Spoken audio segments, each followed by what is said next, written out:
Көрсө жанагы Куликов фирмасы акчага ушунчалык тоюптур, ушунчалык көптүр. Анын башка маселеси калбаптыр. Бир гана маселеси өзүнүн шовинисттик кыялдарын ишке ашыруу гана калыптыр. Башка анда көйгөй калбаптыр. Ошонусун азыр далилдеп атат.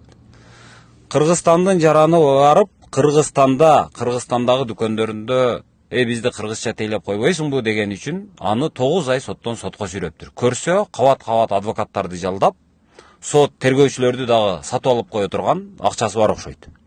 Эми ошол бир блогерди жүдөтүп, нары алып барып, бери алып келип, шашчысын кетирип, анан акырында эл козголгондо, анан макул эми деп арызын алмыш болуп, ага калпак кийгизип, чай берип, кайрадан чыгып атат, кечиримди үсүнүп. Бул деген нерсе, мына көрдүңбү мен киммин? Мына көрдүңбү мен кандай адвокаттарды жалдап кое алам? Мына көрдүңбү мен сенин кантип шаштыңды алып кое алам? Деп ага сынтага турган, анын кемчилигин айта турган жарандардын бардыгын коркуткандык гана деп ойлойм. Башка эч нерсе эмес. Шовинисттик. Ошто мисалы жанагы англисче жазылган, орусча жазылган көрнөк жарнактарды бүт алып атат. Кыргызча жаздырып атат. Орусияда 1-класска бара турган окуучудан орус тили боюнча экзамен алып атат.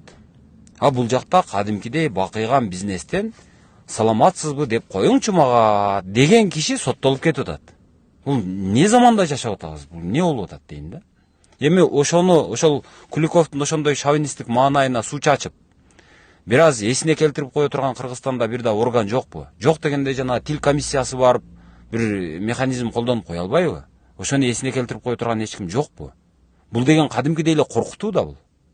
Мына көрдүңбү мен кандай кыймын? Мына көрдүңбү менин ресурсум канчалык көп, кандай таасирдүүмүн? Керек болсо сени соттотуп, 9 айлап, үйүңө камап, чыгарбай кое алам дегендиктин бир сигналы да бул. Андан башка эч нерседен кабар бербейт бул.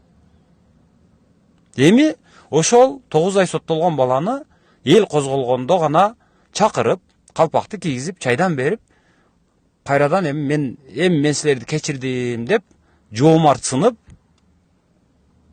видео таратып атат. Бул не деген маскара?